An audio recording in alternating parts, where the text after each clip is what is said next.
ಗೆಲ್ತೀರಿ ಅನ್ನುವಂತ ಭಾವನೆ. ಎಷ್ಟು ಅಂತರದ ಗೆಲುವು ನಿರೀಕ್ಷೆ ಮಾಡ್ತೀವಿ. ಐಡಿಯಾಲಜಿಕಲಿ ಒಂದು ವರ್ಟಿಕಲ್ ಡಿವಿಷನ್ ನಾವು ನೋಡ್ತಾ ಇದ್ದೀವಿ. ನನ್ನ ಧಾರ್ಮಿಕ ಭಾವನೆ ನನ್ನ ವೈಯಕ್ತಿಕ ಜೀವನದಲ್ಲಿ ಮಾತ್ರ, ರಾಜಕಾರಣದಲ್ಲ. ಮೌಲ್ಯ ಅಂದ್ರೆ ಬರೀ ದುಡ್ಡು ಅಂತ ಹಾಗಾಗಿದೆ. ಭವಿಷ್ಯದ ರಾಜಕಾರಣವನ್ನು ಯಾವ ರೀತಿ ನೋಡ್ತೀವಿ? ರಾಜಕೀಯ ಭವಿಷ್ಯದ ಬಗ್ಗೆ ನನಗೆ ಭಯ ಶುರುವಾಗಿ, ಬೇರೆಯವರ ಮೇಲೆ ದ್ವೇಷ ಸಾಧನೆ ಕಮ್ಮಿ ಆಗಲಿ ಅಂತ ಭಾವಿಸ್ತೇನೆ ನಾನು. ಇದು ಯಾಕೆ ಈ ರೀತಿಯಾಗಿ ಹೊರಗೆ ಬಂದದ್ದು? ಯಾಕೆ ಹೊರಗೆ ಬಂದ ನಂತರ ಈ ರೀತಿಯ ಒಂದು ಮೆಸೇಜ್ ಕನ್ವೆ ಆಗಿದ್ದು ಯಾಕೆ? ಅವರೇ ಉತ್ತರ ಹೇಳಬೇಕು, ಯಾಕಂದ್ರೆ ನಾನು ಅದನ್ನು ಎಲ್ಲೂ ಹೇಳಲಿಲ್ಲ.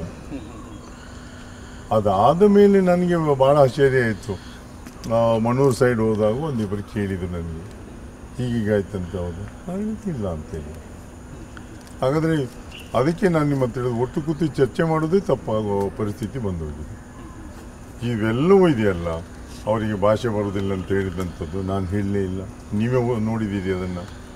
ಅದು ಒಂದು ಮಾಧ್ಯಮದಲ್ಲಿ ಜಯಪ್ರಕಾಶ್ ಹೆಗ್ಡೆ ಅವರಿಗೆ ಕಾಮನ್ ಸೆನ್ಸ್ ಇಲ್ವಾ ಅಂತ ಕೇಳುವ ಪರಿಸ್ಥಿತಿಗೆ ಹೋಯ್ತದು. ಅದಾದ ಮೇಲೆ ಹೇಳ್ತಾರೆ ನಾನು ಅದನ್ನು ನೋಡಲಿಲ್ಲ ಅಂತ ಹೇಳಿದರು. ಅದನ್ನು ನೋಡಿದರೆ ಆ ಮಾತನ್ನು ಅವ್ರು ಹೇಳ್ತಾ ಇರಲಿಲ್ಲ. ಯಾಕಂದರೆ ನಾನು ಅಷ್ಟು ಕೆಳಮಟ್ಟದ ಮಾತನ್ನು ಆಡೋದೇ ಇಲ್ಲ. ಯಾಕಂದರೆ ಬೇರೆಯವ್ರ ಬಗ್ಗೆ ಟೀಕೆ ಮಾಡುವಂಥದ್ದು ನಮ್ಮ ಸ್ವಭಾವವೇ ಅಲ್ಲ ನಮ್ಮದು.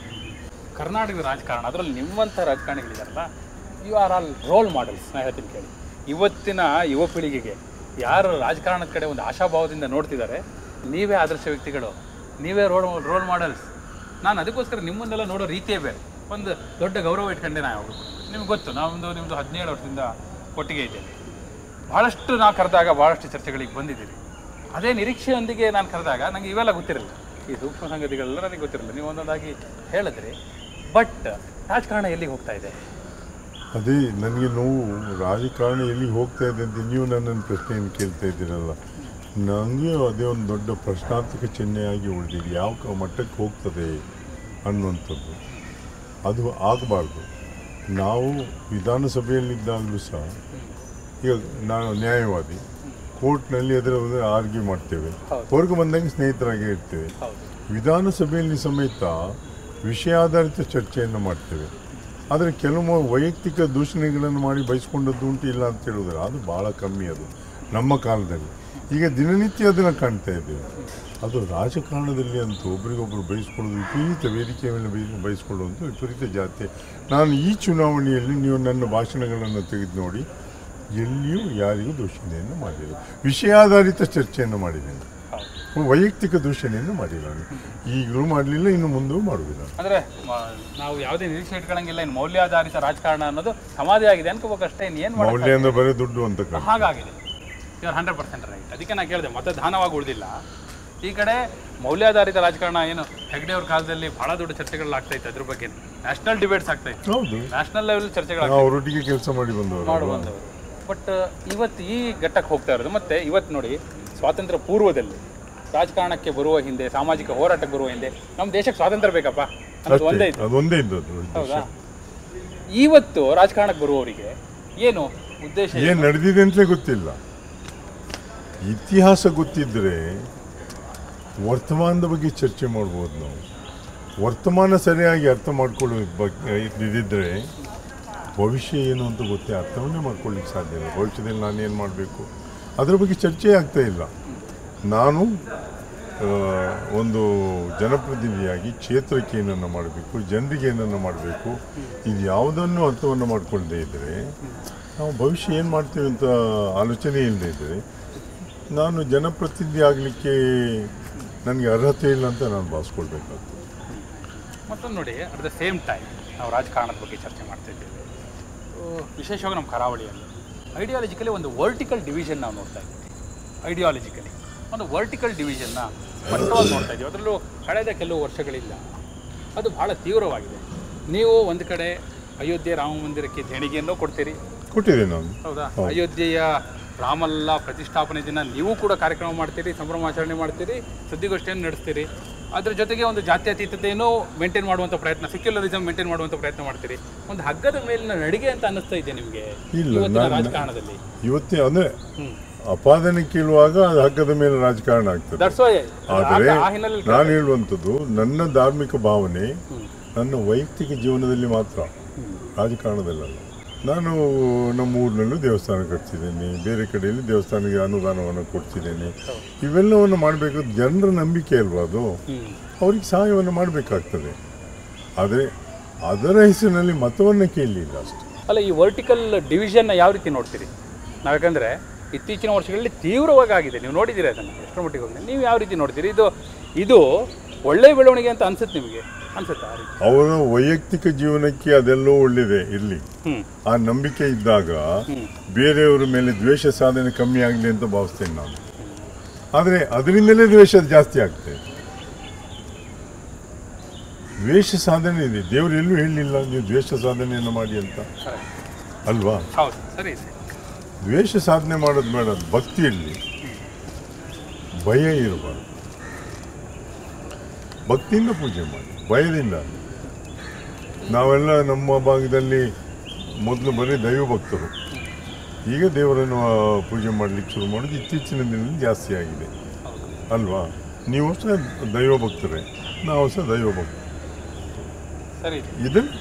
ಇದನ್ನು ದೇವರನ್ನು ನಾವು ದೇವಸ್ಥಾನ ಕಟ್ಟಬೇಡ ಅಂತ ಹೇಳೋದಿಲ್ಲ, ದೇವಸ್ಥಾನ ಕಟ್ಟಲಿಕ್ಕೂ ಸಹಾಯ ಮಾಡ್ತೇವೆ. ದೇವಸ್ಥಾನ ಕಟ್ಟಿಸಿದ್ದೂ ಇದೆ, ನಮ್ಮ ಹಿರಿಯರು ಕಟ್ಟಿಸಿದ ದೇವಸ್ಥಾನ ಜೀರ್ಣೋದ್ಧಾರ ಮಾಡಿದ್ದೂ ಇದೆ. ಇವೆಲ್ಲವೂ ಮಾಡುವಾಗ ಎಲ್ಲ ಸಮುದಾಯವನ್ನು ಒಟ್ಟಿಗೆ ತಗೊಂಡು ಹೋಗೋ ಪ್ರಯತ್ನ ಬಿಟ್ಟರೆ ಅದಕ್ಕೆ ಒಬ್ಬರ ಮೇಲೆ ಒಬ್ಬರು ದ್ವೇಷ ಸಾಧನೆ ಮಾಡುವಂಥದ್ದು ಸರಿಯಲ್ಲ ಅನ್ನುವಂಥದ್ದು. ಯಾವುದೇ ಸಮುದಾಯ ಆಗಲಿ, ಹಾಗೆ ಇರಬೇಕು. ಯಾವುದೇ ಸಮುದಾಯ ಇನ್ನೊಬ್ಬರ ಮೇಲೆ ದ್ವೇಷ ಸಾಧನೆಯನ್ನು ಮಾಡ್ತಾರೆ. ಹಿಂದುತ್ವದ ರಾಜಕಾರಣ, ಈಗ ಹಿಂದುತ್ವ ಅನ್ನೋದೇ ಬಹಳ ದೊಡ್ಡ ಇಶ್ಯೂ. ಅದರಲ್ಲೂ ಕರಾವಳಿ ಭಾಗದಲ್ಲಿ, ನಮ್ಮ ಕರಾವಳಿ ಭಾಗದಲ್ಲಿ ಅದು ಚುನಾವಣೆ ಅಜೆಂಡಾ ಆಗಿಯೇ ಇರುತ್ತೆ. ಅದನ್ನ ಯಾವ ರೀತಿ ನೋಡ್ತೀವಿ? ನಾನು ಚುನಾವಣೆ ಎಜೆಂಡಾ ಆಗಿ ತಗೊಳ್ಳೋದು, ನಾನು ಅದನ್ನೇ ಹೇಳಿದ್ದೇನೆ. ನಾನು ಒಬ್ಬ ಹಿಂದೂ, ಅದು ನನ್ನ ಸ್ವಂತ ಜೀವನದ ಹೋಗುವಂಥ ದಾರಿ ಅದು. ಆದರೆ ರಾಜಕಾರಣಕ್ಕೆ ಅದನ್ನು ತರೋದಿಲ್ಲ ಅಂತ ಹೇಳಿದ್ದೇನೆ. ಎಲ್ಲಿಯೂ ನಾನು ಅದರ ಬಗ್ಗೆ ಚರ್ಚೆಯನ್ನೇ ಮಾಡಲಿಲ್ಲ. ಅನೇಕ ಡಿಬೇಟ್ನಲ್ಲಿ ಬಂದಾಗಲೂ ಸಹ ಅದನ್ನು ಹೇಳಿದ್ದೇನೆ. ನಾನು ದೇಣಿಗೆಯನ್ನು ರಾಮ ಮಂದಿರಕ್ಕೂ ಕೊಟ್ಟಿದ್ದೇನೆ, ಬೇರೆ ಬೇರೆ ದೇವಸ್ಥಾನಕ್ಕೂ ಅನುದಾನವನ್ನು ಕೊಟ್ಟಿದ್ದೇನೆ. ಆದರೆ ಅದನ್ನು ರಾಜಕಾರಣಕ್ಕೆ ಹೇಳಿ ತರೋದಿಲ್ಲ ಅಂತ. ಇವೆಲ್ಲ ನಿಮಗೆ ಈ ನಿಲುವುಗಳು ನೀವೇನಿರುತ್ತೆ, ಒಂದು ಬ್ಯಾಲೆನ್ಸಿಂಗ್ ಆಗ್ತಾ ಇದೆ, ಇದು ಫಲ ಕೊಡುತ್ತೆ ಅಂತ ಅನಿಸುತ್ತೆ ನಿಮಗೆ? ಎಲ್ಲವೂ ಫಲ ಕೊಡ್ತದೆ ಅಂತ ನೀವು ನಿರೀಕ್ಷೆ ಮಾಡಲೇಬಾರ್ದು. ಆದರೆ ನಮ್ಮ ನಂಬಿಕೆಯನ್ನು ಬಿಟ್ಟು ಹೋಗಬಾರ್ದು. ಅಟ್ಲೀಸ್ಟ್ ಚುನಾವಣೆಯ ಮಟ್ಟಿಗೆ ನೋಡೋದಾದರೆ, ಚುನಾವಣಾ ರಾಜಕಾರಣದ ದೃಷ್ಟಿಯಿಂದ ನೋಡೋದಾದರೆ, ಚುನಾವಣೆ ರಾಜಕೀಯದಲ್ಲಿ ಅಟ್ಲೀಸ್ಟ್ ಜನ ಮತ ಹಾಕುವ ಮಟ್ಟಿಗಾದರೂ ನಿಮ್ಮ ಈ ಬ್ಯಾಲೆನ್ಸಿಂಗ್ ಆ್ಯಕ್ಟ್ ವೋಟರು ತಂದು ಕೊಡುತ್ತಾ? ನಾನು ನಂಬಿದ್ದು ಅದನ್ನೇ. ಜನ ನನ್ನ ನಂಬಿಕೆಯನ್ನು ಉಳಿಸ್ತಾರೆ ಅಂತ ನಾನು ಭಾವಿಸಿದ್ದೆ. ಅಂದರೆ ಗೆಲ್ತೀರಿ ಅನ್ನುವಂಥ ಭಾವನೆ. ಎಷ್ಟು ನೀವು ಯಾವ ರೀತಿಯ ಗೆಲುವು ನಿರೀಕ್ಷೆ ಮಾಡ್ತಾ ಇದ್ದೀರಿ? ಎಷ್ಟು ಅಂತರದ ಗೆಲುವು ನಿರೀಕ್ಷೆ ಮಾಡ್ತಾ ಇದ್ದೀರಿ? ಜೂನ್ 4ನೇ ತಾರೀಕಿಗೆ ಗೊತ್ತಾಗ್ತದೆ, ಕೌಂಟಿಂಗ್ ಆದಮೇಲೆ. ಯಾಕಂದರೆ ಇವತ್ತು ವೋಟರ್ಸು ಸೈಲೆಂಟ್ ವೋಟರ್ಸ್. ಹಿಂದೆ ಒಂದು ಸಲ ಕಾಂಗ್ರೆಸ್ ಇದ್ದಾಗ, ಕಾಂಗ್ರೆಸ್ ಸೋಲಿಸುವ ದಿನಗಳಲ್ಲಿ ಮತದಾರರು ಚರ್ಚೆಯನ್ನು ಮಾಡ್ತಾ ಇರಲಿಲ್ಲ, ಸೈಲೆಂಟಾಗಿ ವೋಟ್ ಹಾಕಿಬಿಟ್ಟು. ಈ ಬಾರಿಯೂ ಅಷ್ಟೇ ಮತದಾರರು ಸೈಲೆಂಟ್ ಆಗಿದ್ದು, ಮೆಜಾರಿಟಿ ಆಫ್ ದ ವೋಟರ್ಸ್ ಸೈಲೆಂಟಾಗಿ ವೋಟ್ ಹಾಕಿದ್ದಾರೆ. ಹಾಗಾಗಿ ನನಗೆ ಕಾಣ್ತದೆ ಬದಲಾವಣೆಯನ್ನು ತರುವಂಥ ನಿರೀಕ್ಷೆ ನಮ್ಗೆ ಅವ್ರು ತರ್ತಾರೆ ಅಂತ ನನ್ನ ನಿರೀಕ್ಷೆ. ನೀವು ನಿಮ್ಮದೇ ಆದ ಒಂದು ಲೆಕ್ಕಾಚಾರಗಳನ್ನ ಮಾಡ್ಕೊಂಡಿರ್ತೀರಿ. ಆ ಲೆಕ್ಕಾಚಾರ ಪ್ರಕಾರ ನೋಡೋದಾದರೆ ನೀವೇನು ಕ್ಯಾಲ್ಕುಲೇಷನ್ ಇಟ್ಕೊಂಡಿದ್ದೀರಿ? ಕ್ಯಾಲ್ಕುಲೇಷನ್ ಅವರು ಬಂದು ನಮ್ಮ ಹತ್ರ ಹೋಗೋ ನಾವು ಹೀಗೆ ಕೇಳಿದಾಗೆಲ್ಲ ಖಂಡಿತ ವೋಟ್ ಹಾಕ್ತೇವೆ ಅಂತ ಹೇಳಿದವರು ಇದ್ದಾರೆ, ಹಾಕಿದ್ದೇವೆ ಅಂತ ಹೇಳಿದವರು ಇದ್ದಾರೆ. ಯಾರಿಂದ ನಾವು ಮತವನ್ನು ನಿರೀಕ್ಷೆ ಮಾಡಲಿಲ್ಲ ಕೆಲವು ವರ್ಗ, ಅವರೆಲ್ಲರೂ ಈ ಸಲ ನಿಮಗೆ ಹಾಕಿದ್ದೇವೆ ಅಂತ. ಈ ಸಲ ಅಂದರೆ ಹಿಂದಿನ ಸಲ ಹಾಕಲಿಲ್ಲ ಅಂತಲೇ ಅದು. ಈ ಸಲ ಅದೇ ರೀತಿಯಲ್ಲಿ ಹೇಳಿದ್ದಾರೆ ನನಗೆ, ಈ ಸಲ ನಿಮ್ಗೆ ವೋಟ್ ಹಾಕಿದ್ದೇವೆ. ನೀವು ನಾನು ನೇರವಾಗಿ ಕೇಳ್ತೀನಿ, ಎಷ್ಟು ಲೀಡ್ನ ನಿರೀಕ್ಷೆಯಲ್ಲಿದ್ದೀರಿ, ಏನು ಅಂತರದ ನಿರೀಕ್ಷೆಯಲ್ಲಿದ್ದೀರಿ? ಒಂದು ಅಂದಾಜು. ನಾನು ಆ ರೀತಿಯಲ್ಲಿ ಇಷ್ಟು ಲೀಡು ಅಂತ ಚರ್ಚೆಗೆ ಹೋಗೋದಿಲ್ಲ. ಅದು 4ನೇ ತಾರೀಕಿಗೆ ನೀವು ಒಂದು ಕ್ಯಾಲ್ಕುಲೇಷನ್ ಮಾಡ್ಕೊಂಡಿಲ್ವಾ? ಬೂತ್ ಲೆವೆಲ್, ನಿಮ್ಮ ಕಾರ್ಯಕರ್ತರ ಲೆವೆಲ್, ನಿಮ್ಮ ಮುಖಂಡರ ಲೆವೆಲ್ ಮಾಡಿದ್ದೇವೆ ನಮ್ಮಷ್ಟೇ. ಏನು ಬಂದಿದೆ? ಅದು ಒಳ್ಳೆಯ ಲೀಡ್ನಲ್ಲಿ ಗೆಲ್ತಿದೆ ಅಂತ ಎಲ್ಲರದ್ದು ಅಭಿಪ್ರಾಯ ಇದೆ.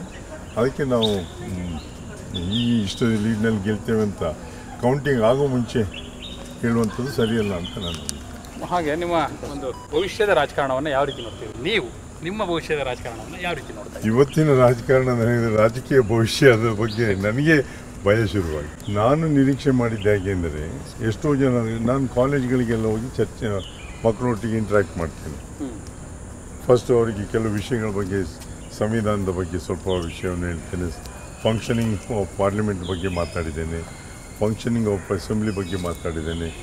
ಲಾಸ್ಟಿಗೆ ಅವ್ರ ಹತ್ರ ಕ್ವಶನ್ಸ್ ಇನ್ವೈಟ್ ಮಾಡಿದಾಗ ಅವ್ರು ಕೆಲವರು ಕೇಳಿದ್ರು, ನಾವು ರಾಜಕಾರಣಕ್ಕೆ ಬರ್ಬೋದಾ ಅಂತ ಕೇಳಿದ್ದಾರೆ. ಅದಕ್ಕೆ ನಾನು ಅವ್ರ ಹತ್ರ ಇಷ್ಟೇ ಹೇಳ್ತಾ ಇದ್ದೆ, ನೀವು ಬಂದು ಈ ವ್ಯವಸ್ಥೆಯನ್ನು ಬದಲಾವಣೆ ಮಾಡಲಿಕ್ಕೆ ಬರೋದಾದರೆ ದಯವಿಟ್ಟು ಬನ್ನಿ, ಇದ್ದ ವ್ಯವಸ್ಥೆಗೆ ಹೊಂದ್ಕೊಳ್ಳೋದಾದರೆ ದಯವಿಟ್ಟು ಬರಬೇಡಿ, ಇದ್ದ ಸಾಕಷ್ಟು ಜನ ಇಲ್ಲೇ ಇದ್ದಾರೆ ಅಂತ ಹೇಳ್ತಾ ಇದ್ದೆ.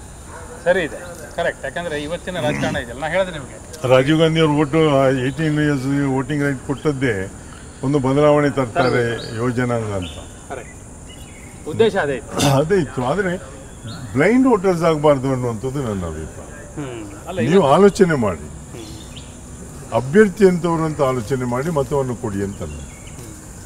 ಈಗ ಒಂದು ಪೀಳಿಗೆ ನಾನು ಹೇಳಿದೆ ನಿಮಗೆ, ಸ್ವಾತಂತ್ರ್ಯ ಪೂರ್ವದಲ್ಲಿ ಸ್ವಾತಂತ್ರ್ಯಕ್ಕೋಸ್ಕರ, ತುರ್ತು ಪರಿಸ್ಥಿತಿಯ ಕಾಲಘಟ್ಟದಲ್ಲಿ ತುರ್ತು ಪರಿಸ್ಥಿತಿಯ ವಿರುದ್ಧ, ಅದಾದ ನಂತರ ಹೋರಾಟಗಳ ಹಿನ್ನೆಲೆಯಲ್ಲಿ ಈ ರೀತಿ ರಾಜಕಾರಣಕ್ಕೆ ಬರ್ತಾ ಇದ್ರು. ಈಗ ಕೆಲವರು ಫ್ಯಾಷನ್ನಿಗೂ ಬರೋರಿದ್ದಾರೆ, ಕೆಲವರು ದುಡ್ಡಿದೆ ಅನ್ನೋ ಕಾರಣಕ್ಕೆ ಬರೋರಿದ್ದಾರೆ. ಇಲ್ಲ, ನಾವು ಅಪ್ಪ MLA ನಾನು MLA ಆಗಬೇಕು, ನಾವು ಅಪ್ಪ MP ನಾನು MP ಆಗಬೇಕು, ಈ ರೀತಿ ರಾಜಕಾರಣಕ್ಕೆ ಬರೋದು ಶುರು ಆಗಿಬಿಟ್ಟಿದೆ ಈಗ ತುಂಬ ಅಲ್ವಾ? ಸೊ ಏನು ನಿರೀಕ್ಷೆ ಮಾಡ್ಬೋದು ರಾಜಕಾರಣದಲ್ಲಿ? ನಾವು ಏನು ನಿರೀಕ್ಷೆ ಇಟ್ಕೋಬೋದು ಈ ರೀತಿಯ ಇದು ಮುಂದುವರಿತು ಅಂದ್ಕೊಳ್ಳಿ? ನಾನು ಇವರಿಂದ ನಿರೀಕ್ಷೆ ಮಾಡೋದಿಲ್ಲ, ಮತದಾರರಿಂದ ನಿರೀಕ್ಷೆ ಮಾಡ್ತಾ ಇದ್ದೇನೆ ಬದಲಾವಣೆಯನ್ನು ತನ್ನಿ ಅಂತ. ಯಾಕಂದರೆ ಅವರು ಆಲೋಚನೆ ಮಾಡಿ ಬದಲಾವಣೆ ತರಬೇಕು ಅಂತ ತೀರ್ಮಾನ ತಗೊಂಡ್ರೆ ಯಾವುದನ್ನು ನಿಲ್ಲಿಸ್ಲಿಕ್ಕಾಗೋದಿಲ್ಲ, ಯಾರು ಶಾಶ್ವತವಾಗಿ ಉಳ್ಕೊಳ್ಳಿಕ್ಕೆ ಸಾಧ್ಯ ಇಲ್ಲ.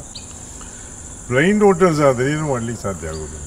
ಕರೆಕ್ಟ್. ಮತ್ತು ನೋಡಿ, ವಂಶ ಪಾರಂಪರ್ಯ ರಾಜಕಾರಣ ಅನ್ನೋದು ಕೇವಲ ಒಂದು ಪಕ್ಷಕ್ಕೆ ಸೀಮಿತ ಆಗುವುದಿಲ್ಲ. ಈಗ ಎಲ್ಲ ಪಕ್ಷಗಳಲ್ಲೂ ಕೂಡ ಅದು ಒಂದು ರೀತಿ ಯಾರು ಇದನ್ನೆಲ್ಲ ವಿರೋಧ ಮಾಡಿ ಬಂದರು ಅವರು ಪ್ರಾರಂಭ ಮಾಡಿ ಆಗಿದ್ದಾರೆ.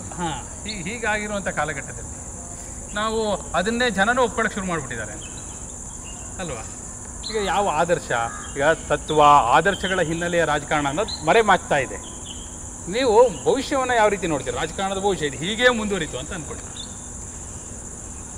ನನಗೆ ಯಾರಾದರೂ ಮುಂದಿನ ದಿನಗಳಲ್ಲಿ ವಿಧಾನಸಭೆಯಲ್ಲಿ ಆಯವ್ಯಯದ ಮೇಲೆ ಚರ್ಚೆ ಆಗುವಾಗ ಭಾಗವಹಿಸ್ತಾರೆ, ಮತ್ತು ರಾಜ್ಯಪಾಲರ ಭಾಷಣದ ಮೇಲೆ ಭಾಗವಹಿಸ್ತಾರೆ, ಮತ್ತು ಶಾಸನವನ್ನು ರಚನೆ ಮಾಡುವಾಗ ಅದರಲ್ಲಿ ಭಾಗವಹಿಸ್ತಾರೆ, ಅವರ ಬಗ್ಗೆ ಮಾತ್ರ ನಾವು ಆಯ್ಕೆ ಮಾಡಿ ಕರೆದು. ಯಾಕಂದರೆ ಶಾಸಕ ಅನ್ನೋದು ಯಾರು ಅಂದರೆ ಶಾಸನವನ್ನು ರಚನೆ ಮಾಡುವಾಗ ಭಾಗವಹಿಸ್ಬೇಕಾ? ಮೂಲ ಕೆಲಸ ಅದೇ ಅಲ್ವಾ? ಬೇಸಿಕ್ ಜಾಬ್ ಅಲ್ವಾ? ಇಲ್ಲಿ ಕೇವಲ ಸದಸ್ಯರಾಗಿ ಬಂದು ಹೋಗೋದು, ಶಾಸಕನಾಗೋದೇ ಇಲ್ಲ. ಈಗ ಆಯವ್ಯಯನ ಮಂಡನೆ ಮಾಡ್ತಾರೆ, ಯಾವ ಇಲಾಖೆಗೆ ಎಷ್ಟು ಅನುದಾನ ಬೇಕು ಅನ್ನೋದ್ರ ಬಗ್ಗೆ ಚರ್ಚೆ ಆಗೋದು ಬಿಟ್ಬಿಟ್ಟು ನನ್ನ ಕ್ಷೇತ್ರಕ್ಕೆ ಪೈಪ್ಲೈನ್ ಆಗಲಿಲ್ಲ, ನನ್ನ ಕ್ಷೇತ್ರಕ್ಕೆ ರಸ್ತೆ ಆಗಲಿಲ್ಲ, ಅದು ಇಶ್ವೇ ಅಲ್ಲ. ಕರೆಕ್ಟ್. ಹಾಗಾದರೆ ಆಯಿತು, ಇದೇ ರೀತಿಯೇ ಹೋಯಿತು. ಮೂಲ ಜವಾಬ್ದಾರಿಯನ್ನೇ ಮರೆತು ಈಗ ಇದನ್ನು ವೃತ್ತಿಯಾಗಿ ನೋಡೋರಿದ್ದಾರೆ, ಇದನ್ನು ಉದ್ಯಮಿಗಳಾಗಿ ನೋಡೋರಿದ್ದಾರೆ, ಇದನ್ನು ದುಡ್ಡನ್ನು ದುಡಿಲಿಕ್ಕೆ ಒಂದು ಮಾರ್ಗವಾಗಿ ನೋಡೋರು ಇದ್ದಾರೆ. ಇದನ್ನು ಹೌದಾ? ಇವತ್ತು ಬೆಳಗ್ಗೆ ಪೇಪರಲ್ಲಿ ನಾನು ನೋಡ್ತಾ ಇದ್ದೆ, MLCಗೆ ನಿಂತಿರೋರ್ದು ಇವತ್ತೆಲ್ಲ ಫ್ರಂಟ್ ಪೇಜಲ್ಲಿ ಕೊಟ್ಟಿದ್ರು 150 ಕೋಟಿ 140 ಕೋಟಿ. ಮೇಲ್ಮನೆ ಅಂದರೆ ಏನು ಹೇಳಿ? ಅದು ಬೇಸಿಕಲಿ ಮೇಲ್ಮನೆ ಅಂದರೆ ಅದ್ರ ಕಾನ್ಸೆಪ್ಟ್ ಹೊರಟೋಯ್ತಲ್ಲ. ಆ ಕಾನ್ಸೆಪ್ಟ್ ಮೇಲ್ಮನೆ ಅಂತ ಮಾಡಿದ್ರೆ ಮೂಲ ಉದ್ದೇಶವೇ ಹೊರಟೋದಾಗಾಯ್ತಲ್ಲ ಭಾಳ ವರ್ಷಗಳಿಂದ. ಈಗ ಆ ಚಿಂತನೆಗಳು ಇದೆಲ್ಲ ಹೋಗ್ತಾ ಮೌಲ್ಯಾಧಾರಿತ ರಾಜಕಾರಣ ಅನ್ನೋದಂತೂ ಇಲ್ಲವೇ ಇಲ್ಲ. ಇಂಥ ಸಂದರ್ಭದಲ್ಲಿ ನೀವು ಕೂಡ ರಾಜಕಾರಣದ ಬಗ್ಗೆ ನಿರಾಸಕ್ತಿ ತೋರಿಸ್ತೀರಿ, ಚುನಾವಣಾ ರಾಜಕಾರಣ ಬೇಡ ಅಂತ ಅನ್ನಿಸ್ತಾ ಇದೆ. ಸ್ಟೇಜಿಗೆ ಹೋಗಿದ್ದೆ ನಾನು. ಯಾಕೆ ನೀವು ಯಾಕೆ ಆ ಸ್ಟೇಜಿಗೆ ಹೋಗ್ತೀವಿ? ಯಾಕಂದರೆ ಆ ಒಂದು ಪರಿಸ್ಥಿತಿ ನೋಡಿ, ಮತದಾರರು ಬದಲಾಗದೆ ನಾವು ಈ ಒಂದು ಚುನಾವಣೆಯಲ್ಲಿ ಸ್ಪರ್ಧೆ ಮಾಡೋದು ಸಾಧ್ಯ ಇದೆ ಅನ್ನೋ ಒಂದು ಪ್ರಶ್ನೆ ನನಗೆ ಬಂತು. ಒಂದು ಬರೀ ಬ್ಲೈಂಡ್ ಆಗಿ ಇಂಥದಕ್ಕೆ ಓಟ್ ಹಾಕ್ತೇವೆ ಅಂತ ತೀರ್ಮಾನ ಮಾಡೋದು, ಇಂಥ ವ್ಯಕ್ತಿಗೆ ಓಟ್ ಹಾಕ್ತೇವೆ. ಹಿಂದೆ ಕಾಂಗ್ರೆಸ್ ಯಾವ ಪರಿಸ್ಥಿತಿಯಲ್ಲಿತ್ತು ಅದೇ ಪರಿಸ್ಥಿತಿಗೆ BJP ಬಂತು ಅಲ್ವಾ? ಕರೆಕ್ಟ್. ಆಗ ಈಗ ಈ ಒಂದು ಪರಿಸ್ಥಿತಿಯನ್ನು ಬದಲು ಮಾಡಬೇಕಾದದ್ದು ಯಾರು? ಯುವ ಜನಾಂಗ. ಅವರೇ ಇದ್ರ ಬಗ್ಗೆ ಆಲೋಚನೆ ಮಾಡದೆ ಬ್ಲೈಂಡ್ ವೋಟರ್ಸ್ ಆಗಿಬಿಟ್ರೆ ಮುಂದೇನು ಅನ್ನೋದು ಪ್ರಶ್ನೆ. ಚುನಾವಣೆಗೆ ನಿಲ್ಲುವವರು ಬರೀ ಗೆಲ್ಲಿಗೋಸ್ಕರ ನಿಲ್ಲಬೇಕಾಗಿಲ್ಲ, ಕೆಲಸ ಮಾಡಲಿಕ್ಕೆ ಮಾತ್ರ ಬರಬೇಕು. ಅವರು ಕೆಲಸ ಮಾಡಲಿಕ್ಕೆ ಸಾಧ್ಯ ಇದ್ದರೆ, ನಾನು ಹೇಳಿದಾಗೆ ಕೆಲವು ವಿಷಯಗಳ ಬಗ್ಗೆ ವಿಧಾನಸಭೆಯಲ್ಲಿ ಅಥವಾ ಲೋಕಸಭೆಯಲ್ಲಿ ಚರ್ಚೆ ಮಾಡಲಿಕ್ಕೆ ಅವರು ಪ್ರಯತ್ನ ಮಾಡೋದಾದರೆ ಖಂಡಿತ ಬರಬೇಕಾಗ್ತದೆ. ಇವತ್ತು ಯಾವುದೇ ವಿಷಯಗಳ ಬಗ್ಗೆ ಚರ್ಚೆ ಇಲ್ಲ. ದೂಷಣೆಯನ್ನು ಮಾಡಿಕೊಳ್ಳೋದು ಬಿಟ್ಟರೆ ಹೌದು, ಬೇರೆ ದುರಂತ ಅದೊಂದು ವಿಪರ್ಯಾಸ ಬಿಡಿ. ಅದನ್ನು ಸ್ವಲ್ಪ ಬದಲಾವಣೆ ಮಾಡಲಿಕ್ಕೆ ಸಾಧ್ಯ ಇದ್ದದ್ದು ಮಾಧ್ಯಮದವರ ಹತ್ರ. ನೀವು ಮಾಧ್ಯಮದವ್ರು ನೀವು ಪ್ರಯತ್ನ ಮಾಡಲಿಲ್ಲ. ಅಲ್ಲ ಈಗೆಲ್ಲ ನೀವು ಆಗ್ಲೇ ಹೇಳ್ಬಿಟ್ರಲ್ಲ, ನೀವು ಆಲ್ರೆಡಿ ಹೇಳ್ಬಿಟ್ರಿ. ಮಾಧ್ಯಮದವರು ಕೂಡ ಯಾವ ರೀತಿ ವಿಶ್ಲೇಷಣೆ ಮಾಡ್ತಾ ಇದ್ದಾರೆ ಅನ್ನೋ ಉದಾಹರಣೆ ನೀವು ಕೊಟ್ಟುಬಿಟ್ಟೆ ನಾನು. ಆಯ್ತಾ? ಈಗ ಯಾಕಂದ್ರೆ ಮಾಧ್ಯಮದ ಬಗ್ಗೆನೂ ಈಗ ಬಹಳ ಚರ್ಚೆ ಆಗ್ತಾ ಇದೆ. ನರೇಂದ್ರ ಮೋದಿ ಅವ್ರದ್ದು ಇವತ್ತೇ ಪೇಪರಲ್ಲಿ ನಾನು ಸ್ಟೇಟ್ಮೆಂಟ್ ನೋಡಿದೆ. ಮಾಧ್ಯಮ ಕೂಡ ಇವತ್ತು ತಟಸ್ಥವಾಗಿ ನ್ಯೂಟ್ರಲ್ ಆಗಿ ಉಳಿದಿಲ್ಲ, ಅದೇ ಕಾರಣಕ್ಕಾಗಿ ನಾವು ಪ್ರೆಸ್ ಮೀಟ್ ಮಾಡೋದಿಲ್ಲ ಅನ್ನೋ ಮಾತು ಅವ್ರು ಹೇಳಿದ್ದಾರೆ, ಬಂದಿದೆ.